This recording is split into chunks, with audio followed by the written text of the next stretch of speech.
It is less than 3 weeks away, everybody.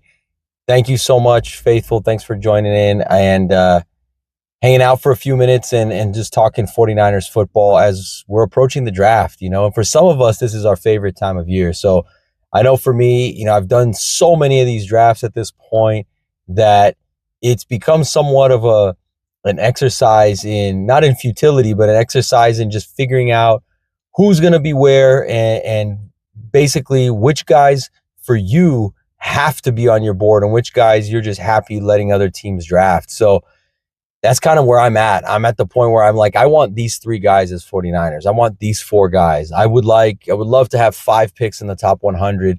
This is the type of draft where for sure you want to have at least 3 picks in the top 100. And if we could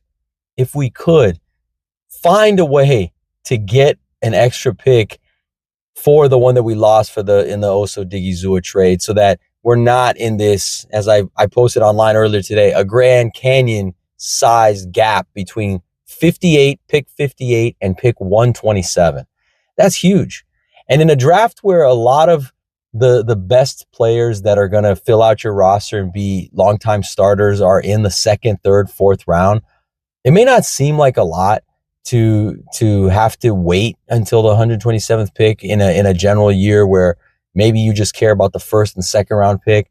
But like I said, in a draft like this that doesn't have so many premier talents, that you don't want or don't need to have a guy in the 3rd round that you can rely on. That's not this draft. This is the draft for 2nd, 3rd, 4th rounders. This is the draft where hopefully the 49ers can find solutions at tackle, at guard, tight end, maybe. Again, I love George Kittle. We all love George, but it would be fantastic to get a really great blocking tight end with some receiving skills, which, essentially that's who George was coming out of Iowa in 2017 as a 5th rounder. He was this guy that was not really thought of, really. It was more of an afterthought until he had this great combine. And even then teams were sleeping on him because they waited and waited. And the 49ers said, you know what?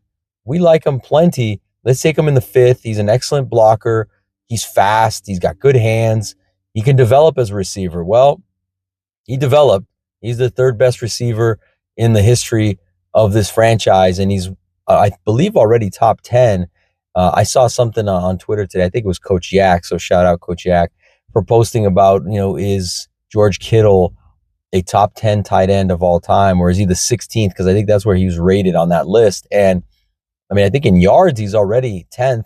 I know he's 10th, 11th in yards, receptions, and then a bunch of different metrics. He's right around that top 10. And again, his career's still ongoing, right? He's not done playing yet. So it's fair to assume he's going to have more yards. He's going to have more touchdowns. He's going to have more of all this other stuff before we can really assess the greatness of George Kittle's career. But tight end is still a position. And look, I love Jake Tonjes. I've really enjoyed watching Jake's game since he was catching passes at Cal. The Los Gatos kid, the local kid.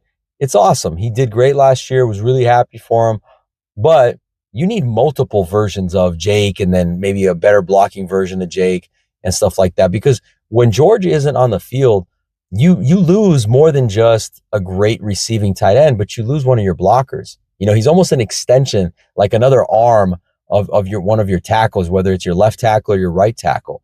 And not having him on the field, as good as Jake Tonjes was, it changes things. And so if the 49ers can get a guy like Sam Roush, who I've posted about and talked about, if they can get a guy like Nate Borkacher from Texas A&M, one of these guys that is a great blocker, but also has great receiving skills as well, and can develop in the NFL in a way that maybe their offenses didn't take advantage of when they were in college, like George Kittle, then, that's a huge, huge, huge boon to the 49ers. It would be amazing to see them find a 3rd, 4th, 5th round tight end that became a really good complement to George. And then once George hangs them up, they go ahead and they take off and they are the next guy that's there to lead that tight end room. So that would be nice. Free safety to me, though, this is a draft where if you want to find a tackle, a guard, a free safety in the 2nd or 3rd round, this is the draft for you, because there are some great free safeties there. I mean, a lot of 49er fans I know love Bud Clark. I would love to see a ball hawking free safety come in, just get 4 or 5 interceptions in his rookie season, and my gosh, they're the next Merton Hanks, right? And cue the chicken dance in the old school videos of Merton Hanks doing his celebration, his iconic celebration. But that's what you need. I mean, I don't even think the 49ers need that, but they need a free safety that can get 2 or 3 interceptions a season, that's going to get 8 to 10 passes defensed, that's going to be around the ball, that's going to force fumbles, that's going to be basically a Fred Warner version of a free safety. You know, you need a guy that has a nose for the ball, that wants the ball constantly. You know, it's like in the old movie, The Replacements. Get me the ball. Get me the ball. The coach is telling the linebacker, get me the ball. That's how I feel about the free safety. Get us the ball. Get us the ball. Because when the ball clanks off one of our free safeties' hands, it's just, you know what that is? That builds momentum for the other team. When it clanks off the hands of one of our corners, that builds momentum for the other team, because now they get another shot.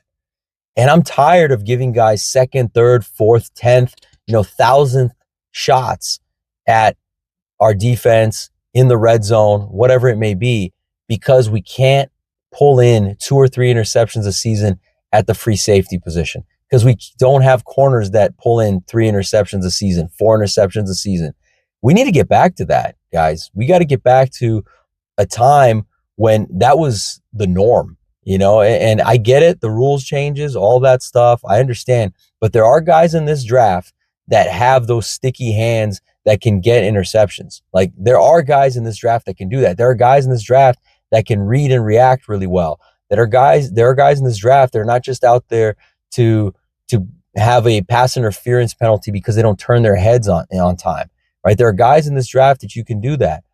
A guy that I think is a perfect ball hawk safety, I've mentioned him before, but Jalen Kilgore, to me, is a guy that has to be a guy that needs to be on your radar. Of all these guys that we've talked about, it has to be guys that can come in day one and be a playmaker, that guys that have vision, guys that you could tell do their homework, and they're not out there just playing on simply their talent, their athletic instincts, but those instincts are also born out of practice and of studying film and studying their opponents.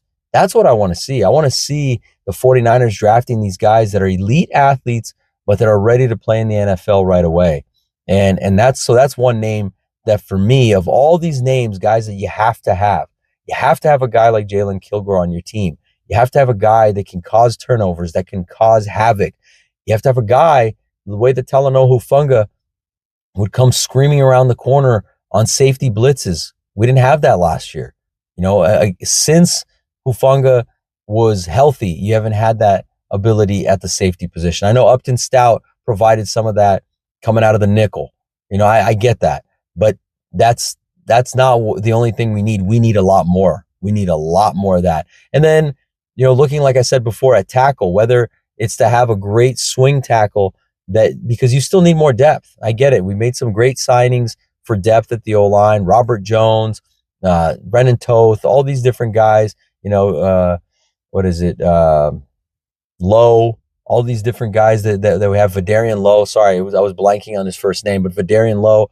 These guys are great depth pieces. Amazing, right? You can plug these guys in, and they'll be able to play some games for you and do a capable job. But you still need to keep increasing that talent. And to me, Demetrius Crownover is a guy that can do that and would do that for your offensive line. He's a guy that you need to take probably early in the 2nd round. He's a guy that, if he's there in the middle of the 2nd round or late 2nd round, you might need to trade up to get, because he might not fall to the 3rd. In fact, I don't think he will. In a lot of mocks that you see, he does not fall to the 3rd round, which brings me to my next offensive lineman that I really like, that is a guy that you need to have. You need to have these big-bodied, bully, road-grading guards that the 49ers really haven't had for a long time, since a guy like Mikey Upati, to be honest. Right? To me, Febechi, I'm going to mess up the name, but Febechi Nwaiwu, out of Oklahoma. Amazing job at point of attack, power. A guy that can get into somebody's body, but then also shift and help block extremely well.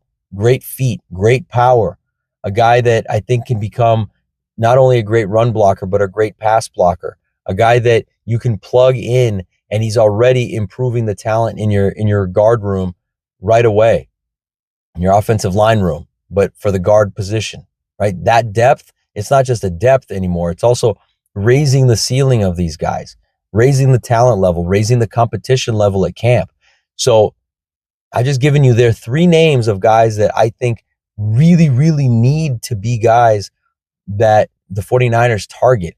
These types of players that have an ability to come in and play right away, and an ability to either play right away or an ability to push the guys that are already in the room right now. Because that's the one thing that the 49ers haven't had a lot of. They haven't had a lot of rookies that could either start right away, and if they don't start, they need to be able to push the guys that are currently there to be better. Because we need to find out, right? If a guy isn't good enough to be better, if you have your safety room is thin and it doesn't have enough guys that get interceptions, then get me a guy that gets interceptions. That's what we need. Get a guy that gets interceptions.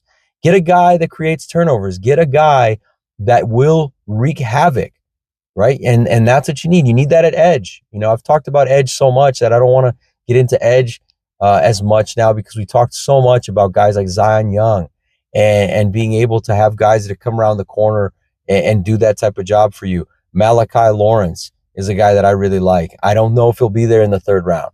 So I say all this to say, so much has been made about what to do with pick 27, when maybe pick 27 needs to turn into pick 35. Maybe that needs to turn into pick 40 and 57 and 70.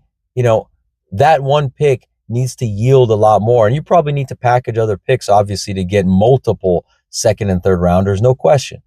But there are teams out there, QB hungry teams, and teams that have other needs that want to jump up into the 1st round and get the premium talent that's available there this year, and do it now, because next year's draft is supposed to have a lot more talent than this year's draft. So whatever talent is available now and somebody wants to leapfrog you to get, hey, overpay for some of that talent that you see now, because the 49ers are not thinking, well, I want to get all this great talent in 2027. The 49ers are in a position to win, and win in 26 and 27 and beyond. So we're not concerned with how much talent there's going to be in next year's draft. But you better be sure there's a lot of teams that are concerned about that. There's a lot of GMs that are not just looking at the 2026 draft, but want to make big moves and take big risks to get up into this draft, get up higher, and would be willing to make trades. And I think that is the best avenue for the 49ers, is to take that one pick and to make it into multiple picks. If you can make other trades for the players that you have, that's fine too, right? If you can somehow work a trade out, you know, for even if it's Mac, I know people don't want to hear that, but if that's what you need to do, you need to package him and you package somebody else and you get an extra pick, then that's fine. But the picks themselves also need to generate more picks in this draft, as the 49ers only have 6 picks. So let's keep it going, you guys. I'm going to keep bringing as much as I can. Thank you so much, as always, Faithful. Take care.